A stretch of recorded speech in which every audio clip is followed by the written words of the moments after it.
Today we're going to be coil building. I'm going to show you two different techniques for coil building, and then you can do variations of that. If you want to make anything symmetrical, round and symmetrical, the idea is to have a way of turning it. So you could just turn this by hand. It's easy with the banding wheel. So if in class you could use a banding wheel. At home, you could find another way of doing it, maybe using a Lazy Susan, or just manually turning a disc. So what I'm going to do is I have a banding wheel here. I put a little wet clay here. I'm going to put this down, and then I'm going to get that so it turns. And then I'm going to take some clay, and we want to wedge the clay. So this clay is not ridiculously wet, so I can wedge on this table since the wood is slightly porous. So the purpose of wedging is twofold. It's one, to make the clay an homogeneous mixture. So anytime you take a clay out of a pre-mixed bag or out of the studio clay in one of the barrels, it's going to have soft and hard areas. So what this does, it makes it a uniform consistency. It also removes the air bubbles if you do it properly. So you want to do this with any clay technique, is to wedge the clay well. So I'm doing this. Some people will take, you can use, if you're on your own at home, you should have a wire in your toolkit, and you can cut this up like that, and this will mix it. So if you have to reconstitute clay, you let it wet and let it dry a little bit, and you put it out on a wood board or a plaster bat. You would use this technique of cutting it up and pushing it back together before you wedged it to reclaim the clay. But anyway, make sure you wedge it well. A couple of minutes here. And there's two ways of wedging. One is you're doing it kind of symmetrical. So I'm rolling it this way. So my hands would be, if I took my hands and I just angle them, and I'm pushing this way. And in the end, you should get the shape, and it looks almost like a little ram's head.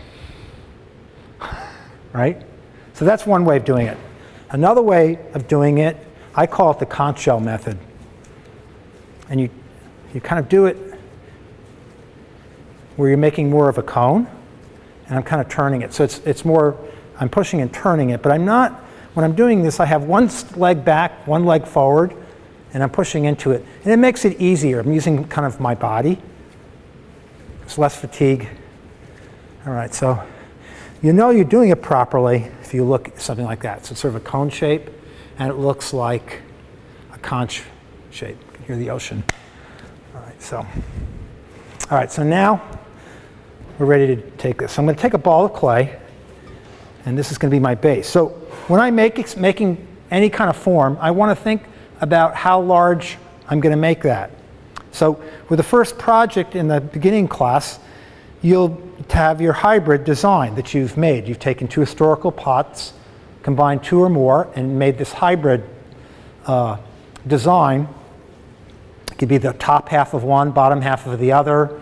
Maybe you're putting handles from a third. But after you have a couple of designs, you select one. You could either collage with photocopies or draw it yourself. And then you want to think about how big this is going to be, right? Just kind of go out with the hands. And remember that from this stage, this is the plastic stage, to the finished glaze stage, it shrinks anywhere from 15% or more. All right, so that's quite a bit, right? We have a pot which is 10 inches, it could wind up 8.5 or less in the end, and so forth. So what I want to do is get a piece of clay. I'm going to make something, let's say about 12 inches or so, And I'm going to take a ball of clay, maybe the size, it's smaller than a tennis ball, the size of a plum. I'm going to flatten this out.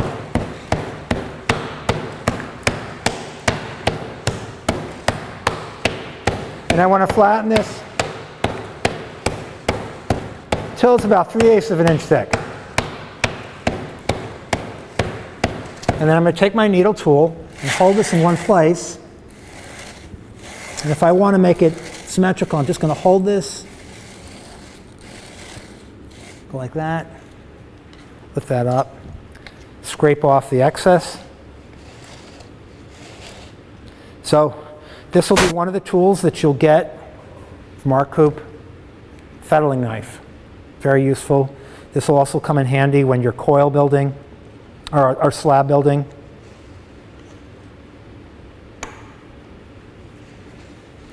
All right. So next I want to make coils. So I'm going to start this one, and then I'm going to jump to some of the other ones that I started earlier today. So for easiest thing, get a ball of clay, again, maybe the size of a tennis ball or smaller, somewhere tennis, and then just start to squeeze it. And what you want to do is turning it, squeezing it, and I'm kind of making a sausage, right? And as I squeeze and turn, the sausage is getting longer. And these are some of the other tools you'll have in your toolkit, this wooden rib. It's very useful for shaping. And then I'm going to take it this way, and what I'm doing is I'm using the middle part of my hand, so below my fingers, but above the base of my palm. So this part right here. And I'm taking this, and I'm just rolling this back and forth and going outward. And just kind of, don't move it a lot, just a few inches and move it out. And your goal here is to make a uniform coil about a 1/2 inch thick or less. 2.5 and 3/8 of an inch thick. It doesn't have to be super long. You try to make it even. So I'm making this look easy. It does take a little bit of practice.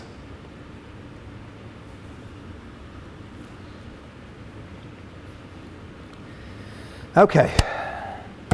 I'm going to make that a little bit thinner.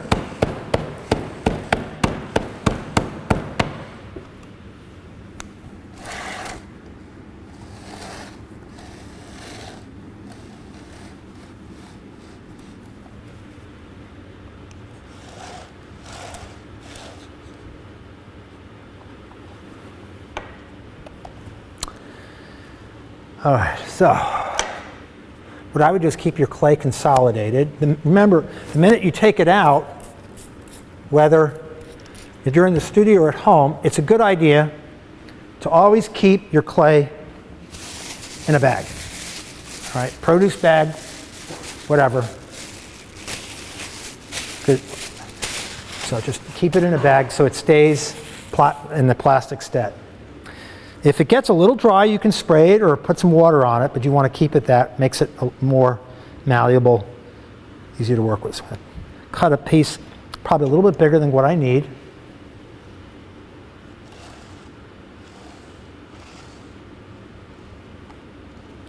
And then I want to put this together. So I want to talk about scoring briefly. So if you're coil building,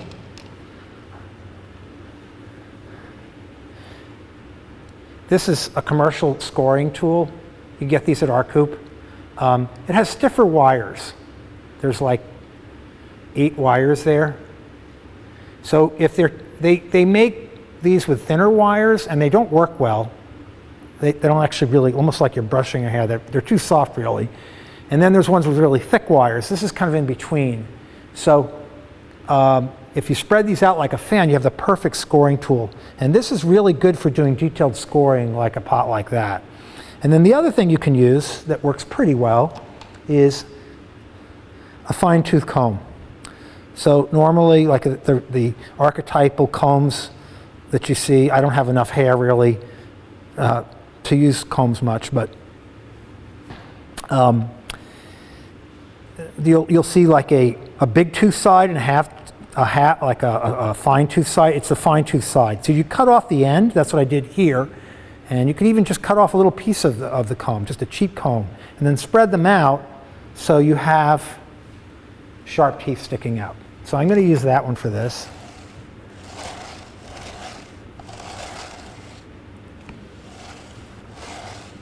And then I'm going to slip and score. So what the scoring does is it gives you penetration so the clay sticks, and then the slip, what the slip does is it acts like glue. All right, so this is the same clay. I got this out of the barrel, the recycling bucket there. All the difference is it just has more water, but it's exactly the same clay. So I'm going to repeat the process.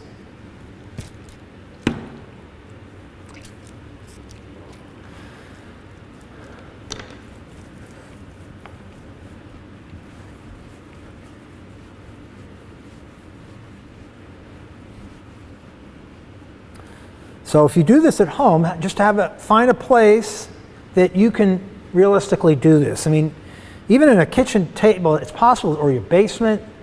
You just need a small place. If you need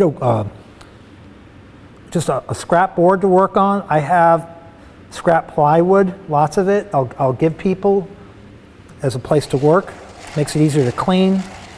And then I'm just going to repeat this process. So the shape that I'm making here is something that it goes up, and then it slowly goes out, and then it comes in. So I'm going to show you in a minute one that I've started. So once I overlap this, what I'm going to do is cut that at an angle where they overlap, get rid of the top piece and the bottom piece, and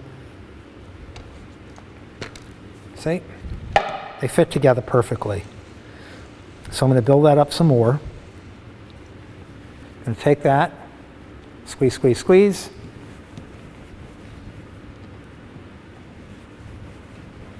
Roll it out.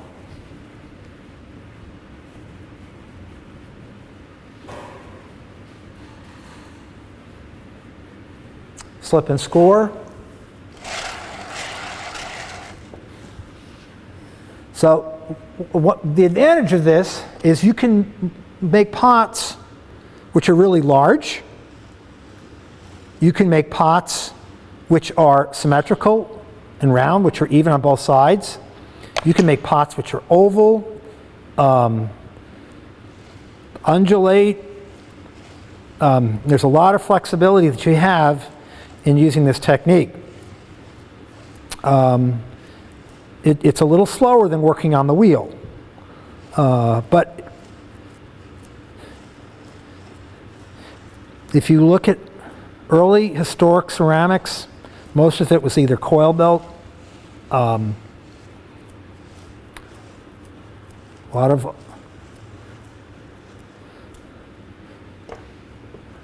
sculptural ceramics was made and is still made using this technique.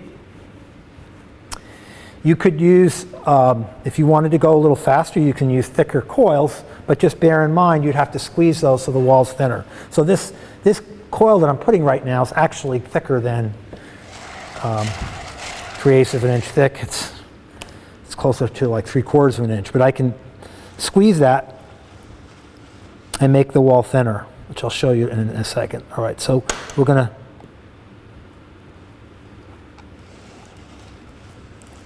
So as I'm doing this, I'm just squeezing lightly. So I'm barely pinching it, just kind of like that. And all I'm doing is straightening out the wall. I'm actually really not doing anything but just making the wall even. But as I'm doing this slightly, actually the walls are starting to blend together just a tiny bit. And then what I'm going to do is take my finger and blend in that bottom. So I have fingers like sausages. I keep talking about sausages here today. Make me hungry. Anyway, but in your toolkit you get this little wood tool, and it looks like a tongue depressor on one end, and the other one's has a tapered edge. What I will do is I will sharpen a lot of these tools so they work more efficiently the first week of classes. But I can put that in there and blend that in there effectively. I can also use this on the outside. All right, so let's do one more, and then we'll let this set up outside. All right. So while I'm rolling this and attaching this, I can only go, when I'm coil building, I can only go so far. Because when the clay is in the plastic stage, it's wet. In other words, say, it sags, right?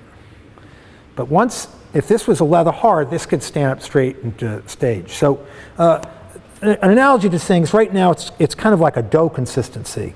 Whereas with a leather hard stage, it's almost like baked bread. It's a little harder and stiffer, so it's responsive. So that if I add too much to this too quickly, this will start to sag and the pot will start to collapse. So we don't want that. We want it to match like the design. So the design in my mind, I'm making kind of something that starts narrow, it expands, and then goes back in. All right. So I'm going to cut this.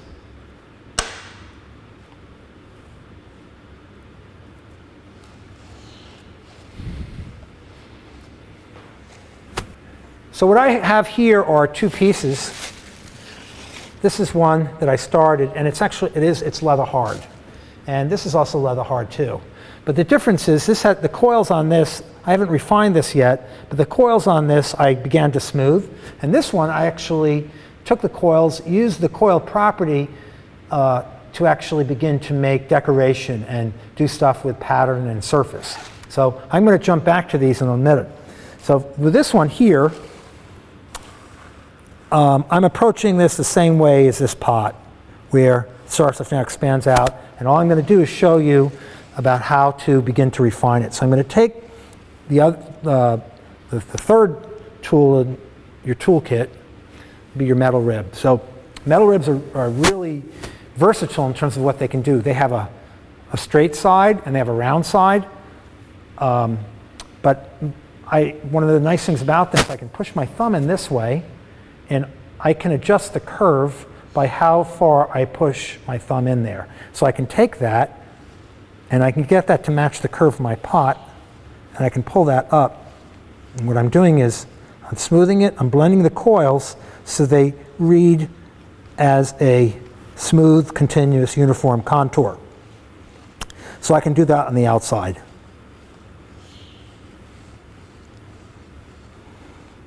All right, so that's the flat side. I push it in this way. Conversely, I can turn it over if I want to make this round on the inside. And I can do the same thing. But since it's round, I'm using the curved round side of the metal rib. And I'm doing this sort of a slight angle. And you'll notice I'm putting my hand on this side. My hand is acting like a mold. So hands are really probably one of the best tools you have for ceramics because they're so versatile, right? I mean, for supporting, smoothing. It's amazing what I think of all the different things you can do with hands, from playing the piano or a musical instrument to hammering a nail to, using a keyboard, right? But I'm using this I'm fixing my hand so it's a concave shape, so I'm kind of pressing that wall right into that and then turning it will make it symmetrical. So I'm going to do this a little bit more. So if you were in the studio doing this, you could put this by a fan or use a hairdryer to speed things along. Or you could put it outside. Or if you're working at home, you could do the same thing. Use a hairdryer or put it outside, just someplace to dry.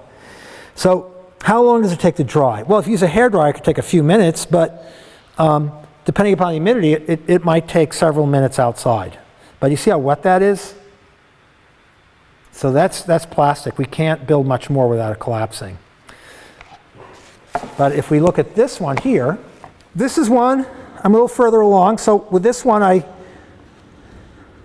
this is about 3 times the size of this one that I just made, right? The difference is with here, I built this in 3 or 4 stages. So I put 2 or 3 coils on, and each time I added coils, I would smooth it like this, and then I would let it dry for a few minutes. And then what I'm doing is, I'm using my metal rib here to refine that curve.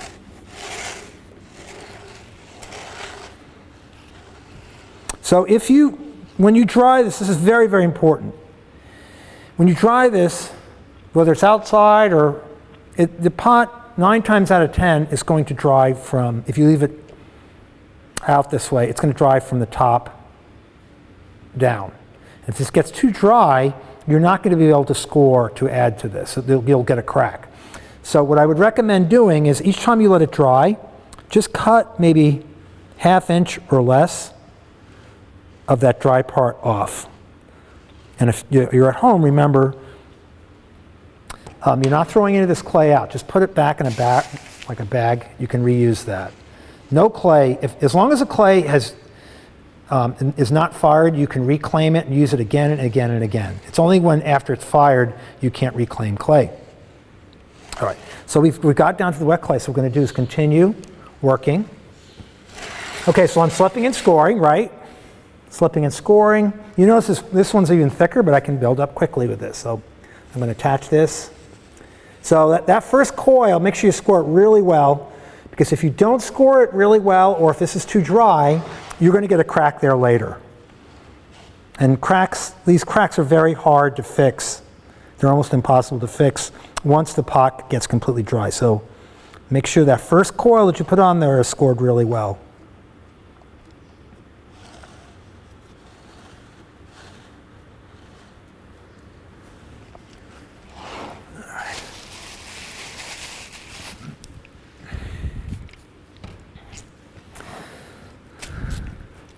So you notice I'm using my spray. I like having my hands a little bit wet. Also makes the clay a little bit more moist.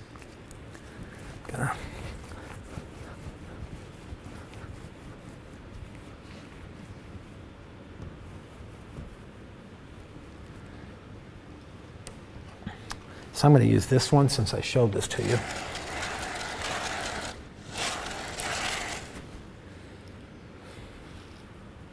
Yeah, these work really well for fine scoring, but just for coil building, that's probably going to work fine. So I'm going to bring this in, and there's something I want to show you here. Okay, so if I just simply squeeze this coil out, if I just simply squeeze it, the wall, it's going to go out. So what I want to do is squeeze.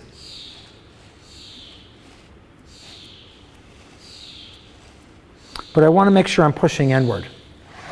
So I can show you on this one. If I just squeeze this is going to go out. But if I go like this, in other words, if I push it in this way, I'm forcing the wall to go in an inward direction. See? So that's really important. So I'm kind of pushing it, turning it.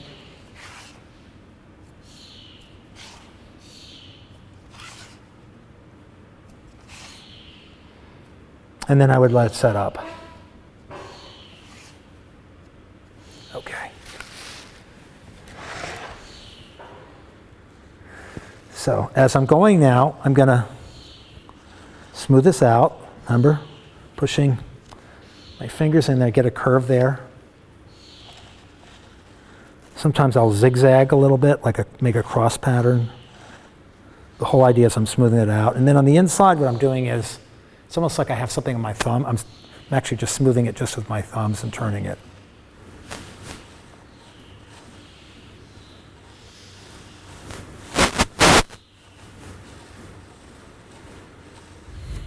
So see how much you can do with just your metal rib.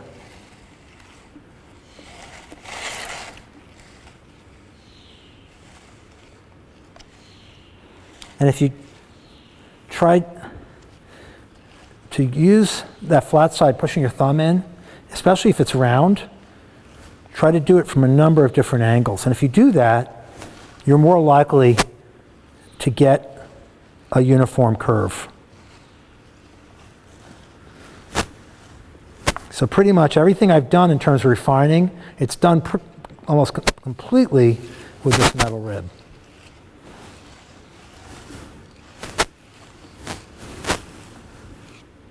Okay, so I'm going to show you a few other tools that you can use. I talked about the metal rib. You can also use a wooden rib, which will help with curves.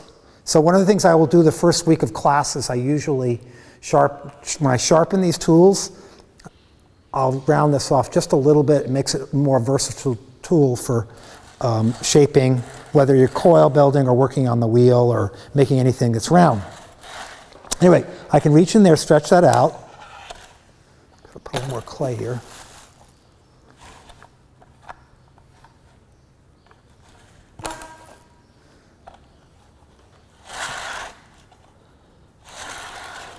So these are paddles. I made these some years ago. They come in different shapes. And the ones which are rounder, like these two, these are used on the inside for tapping it out. So I can stretch this out like this.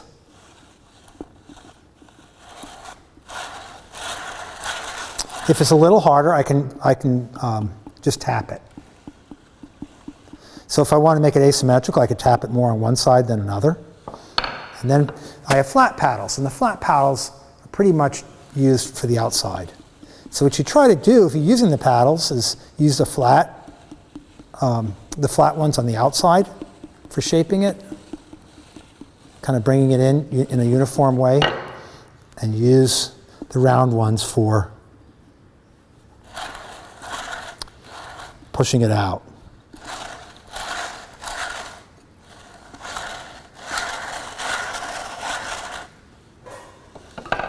So what I do is if I'm trying to get this uniform, I have my paddles.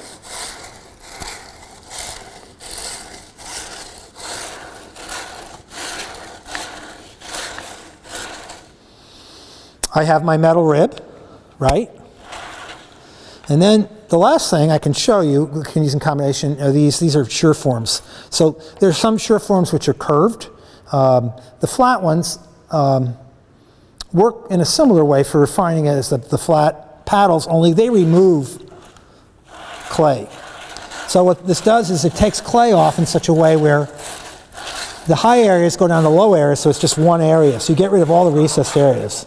This works really well. It's almost like you're using a lathe. And I'm keeping that, going to keep that. I can recycle that later.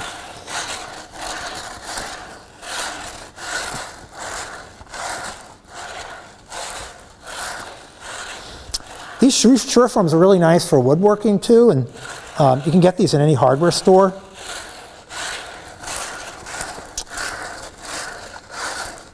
And you don't even need there's a handle attachment that comes with it. You just need the blade. Here's an example, another one. So this is just the blade. This is along with the handle. And it actually would work fine. These little ones work really well for working on the wheel as well. All right, so if I want to clean this up, I can go back in here, clean this up.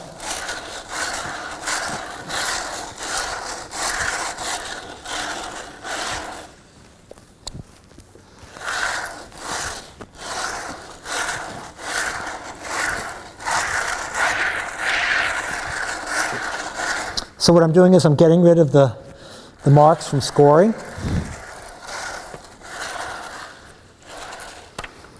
I could revisit this tool and use this like a rib. So if I think it's kind of nice to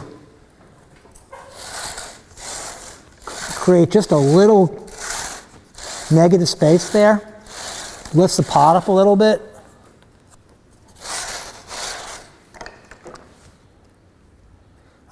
If you get a shear form with teeth, you can reach in there and use that as well. But it can be done pretty much with just the wooden knife. If I want to give it a slight curve there, I can take this.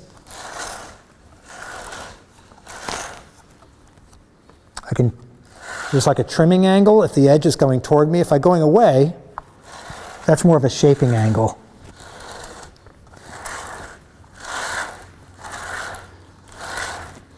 So there's subtle things like that when you're making a pot, which make a big difference. So this, before the pot just went straight to the bottom. In this case, it's got just a slight curve. So if that happens, I'm going to take my palm and just make a concave, make a little suction cup. So, okay. That's good, okay. So that should stay put now. Okay, so now,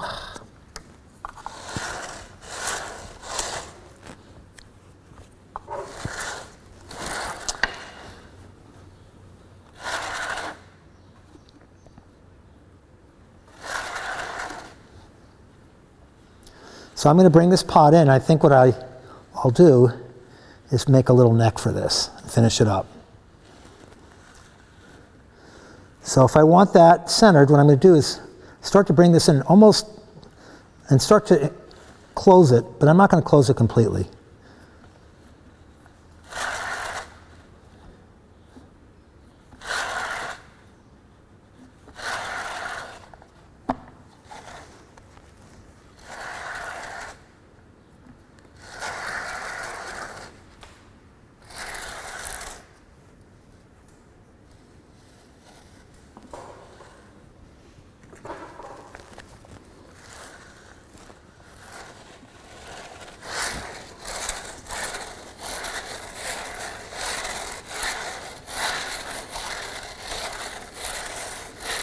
So I can use this. If I want to get this really slick, there's a few other things I can do. I can take some of this slip. If I take the slip and I mix this really well, so there's no lumps in it, I can get, it's almost like frosting. So it would be analogous to spackling compound. You know, when people are fixing sheetrock, drywall, that stuff comes in little containers. And I'm almost spackling that.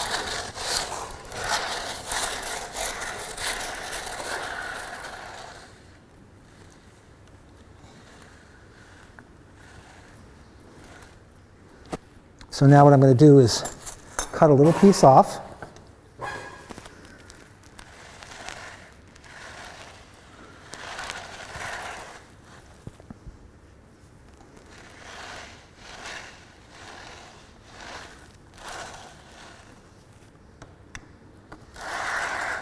And this is a little on the wet side. So I'm going to put this outside for a few minutes, let this dry.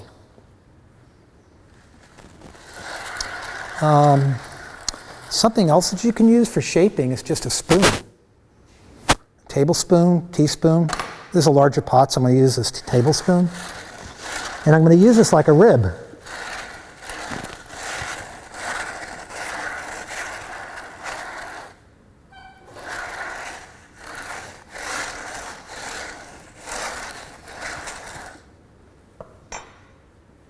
So this was one that I did earlier.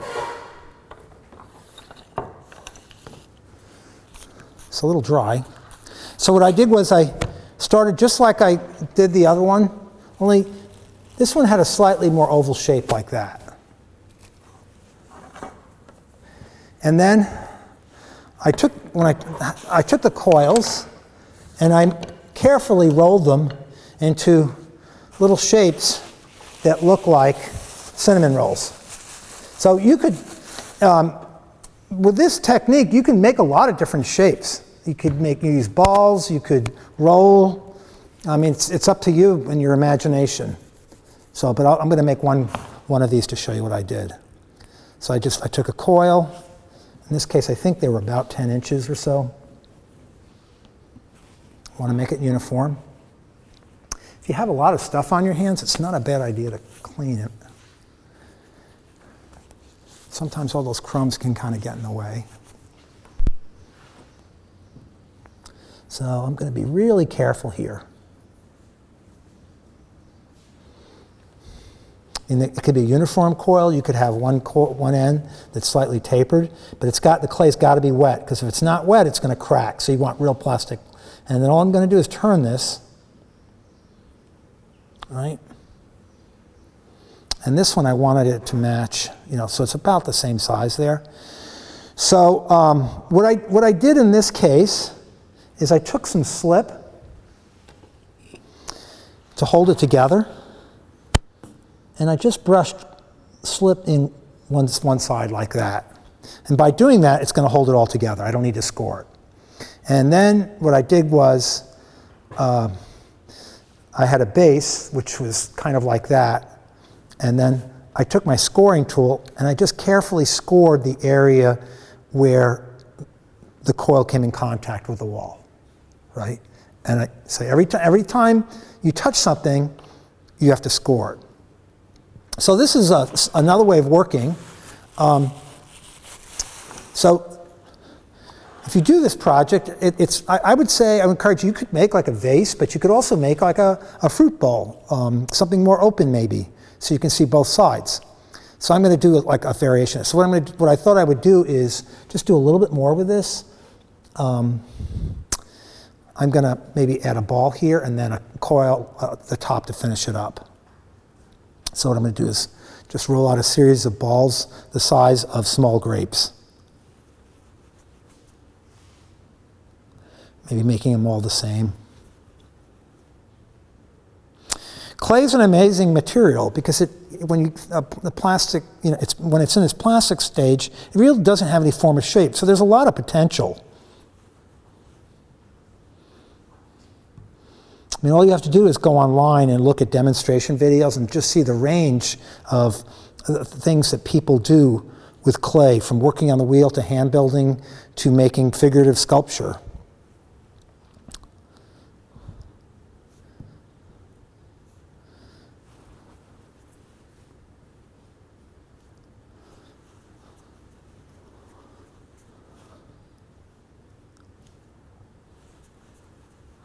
So that one, now what I'm going to do is take these and just flatten them. So I have like little wheel shapes.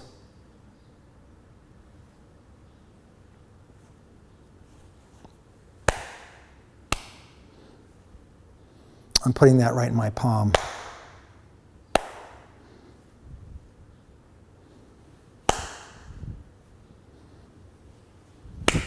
Palm has that little negative space there.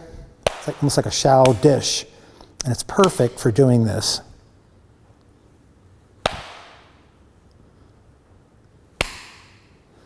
All right, so now this is a little on the hard side, so I'm going to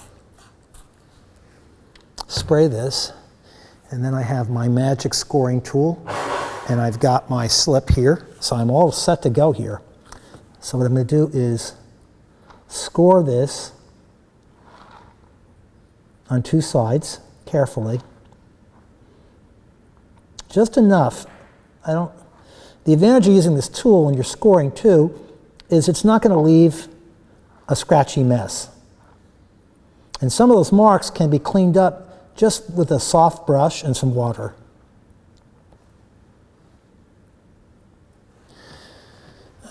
So I'm going to just score like two sides here. But you need to score it with slip. Those two things are really important. If you do that properly, it won't come apart.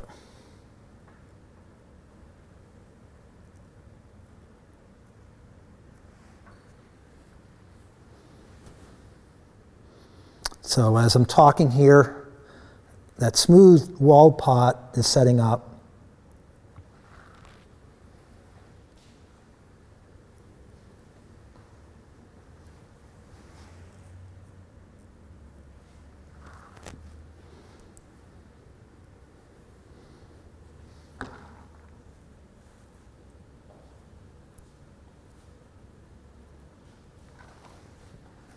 I don't like that one. Here, let's use this one.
Okay, so if you're meticulous in doing this and you're careful, you don't really need to use a lot of those other tools either.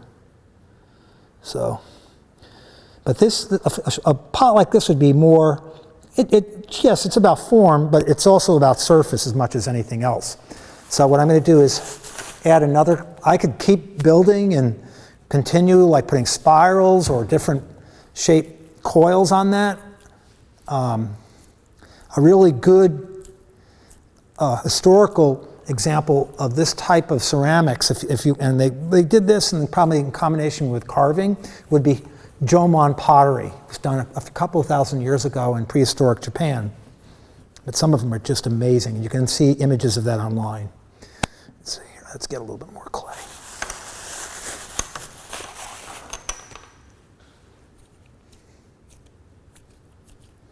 So there's my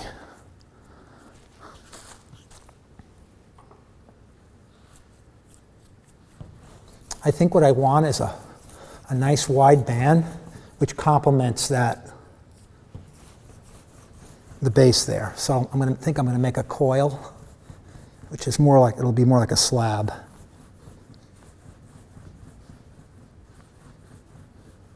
Going to make sure that goes all the way around. It does, good. Okay. So then what I'm going to do is carefully flatten this out.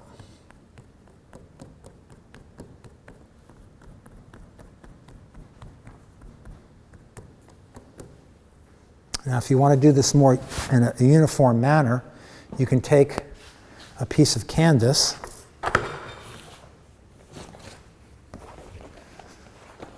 So if we go online, I'm going to have everybody get a piece of canvas so they can. Canvas is very useful. So I can take that, say, oops, got a hole in it. Get that even. So this is a way of making a flat slab uniform. You don't have any hand marks. I hold it this way. And what I'm doing is I'm flattening this so it's approximately the same thickness as the wall there. Maybe a little bit more.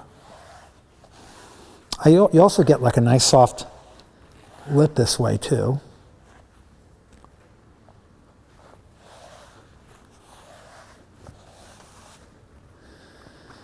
Okay, pretty good. Okay, so now what we're going to do is I'm going to score. I like some of those negative spaces between these parts, so I'm going to score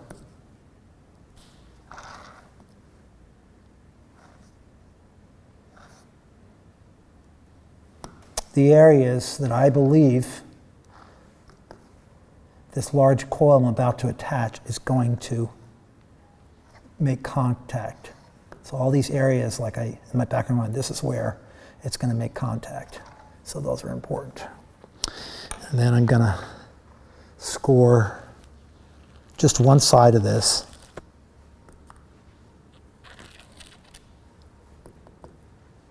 Slip and score. Okay, here we go.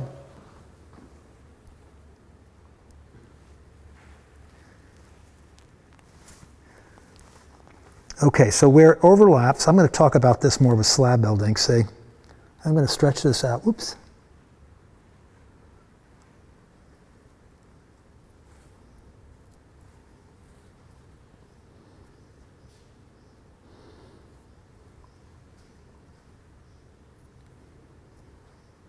Where it overlaps, I'm going to take my fettling knife and I'm going to cut that at an angle. So if I cut it straight this way, there's not much surface contact to adhere it.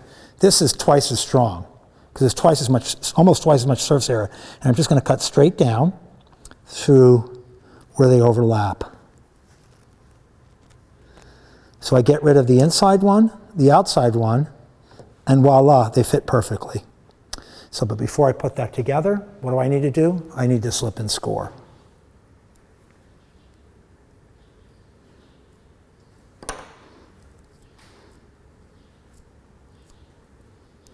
Now so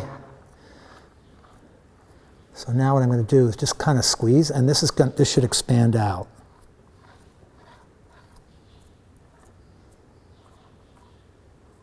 Now if I push this down a little bit, see, it makes contact with that wall.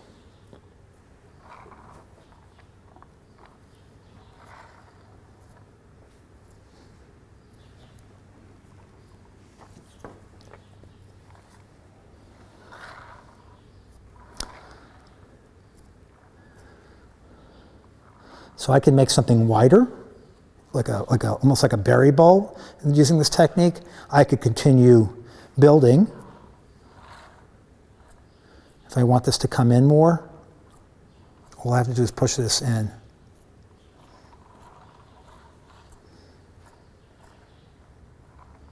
I think I like it oval, like the bottom. All right, so now I'm at a point where I want to clean this up, the scoring marks. So I can clean all that up simply with just a little bit of water and a soft bristle brush. All right, so it's got to be soft bristle. If it's really hard, it's going to...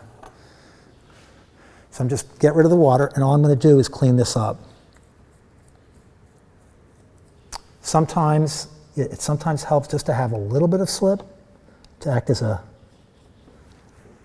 filler, but it's amazing how well this works.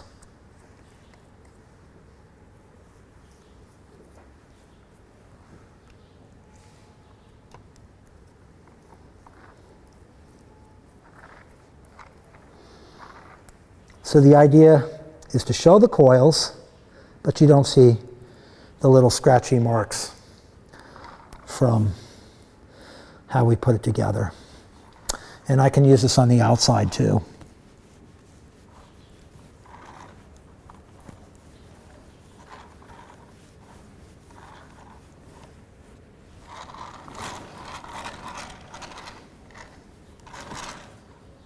Just don't overdo it with the water.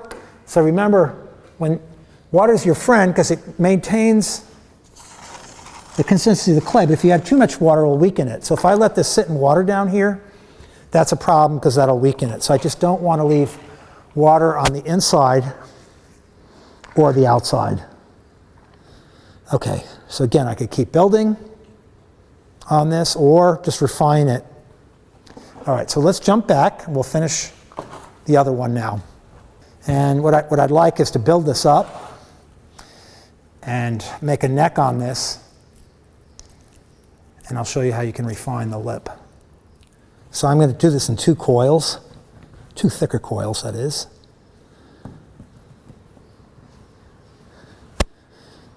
So if this was setting it much longer, I would cut off this top part here, but because it's still pretty moist, I think I'm okay. So I'm going to score this.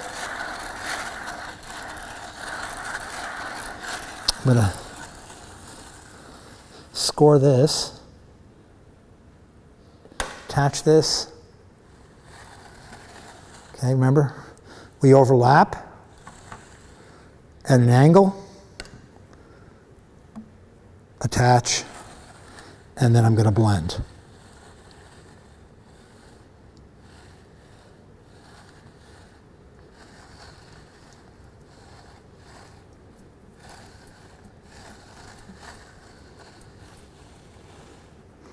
So another rib that you're going to get, this is a rubber rib.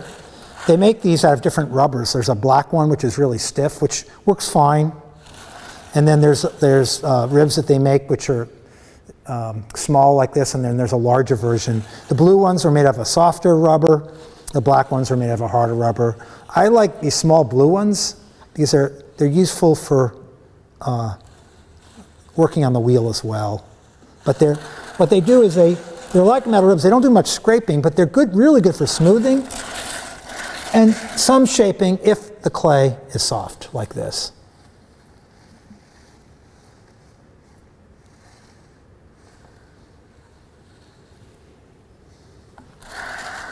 So you can also do this with a needle tool, which is in your toolkit. Just the knife just works well, cuts more efficiently.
Okay, so let's see how refined we can do this in 3 minutes.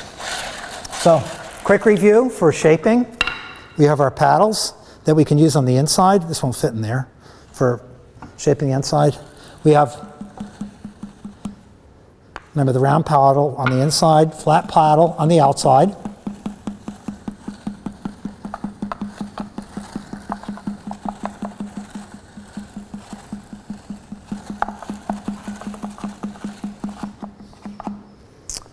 We have our spoons.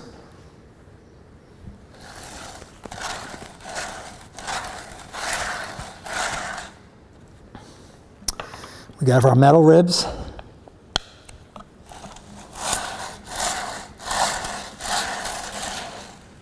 If you're at the studio, remember we have shear forms, which work really well. You just have to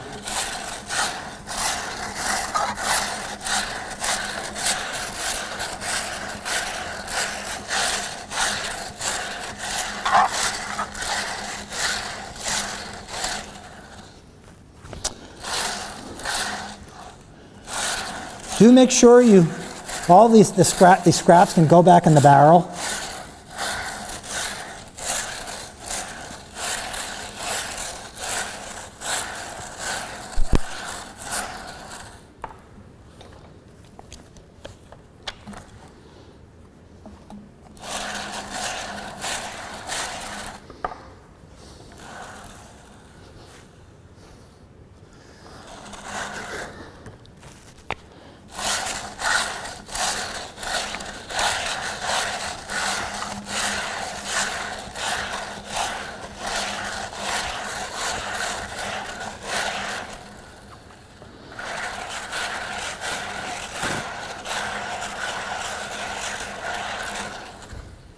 So you should have a needle tool in your toolkit. I was referring to this earlier. What I'm going to do is cut this to get it uniform, and then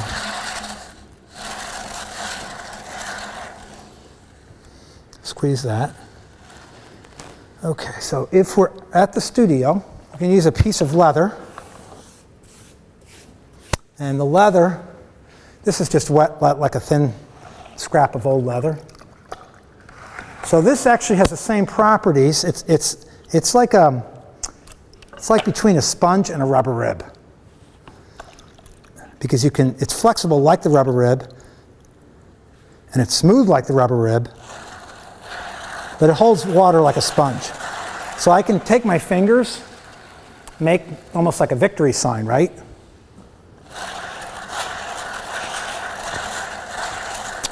If I squeeze, I can hold it this way, make that uniform.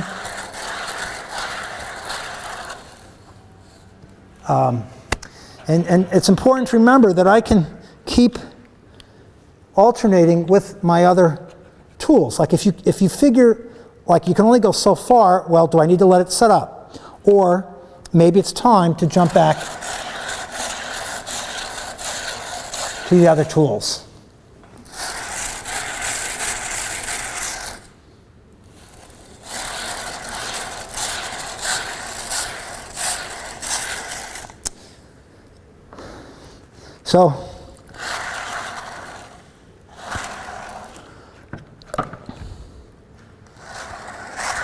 So once I'm at this point, I can make the lip thicker. I could alternate the lip, like I could make it square. I could make it fluted.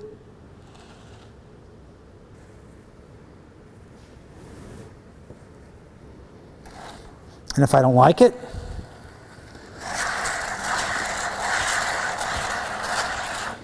I can go back to what I'm doing.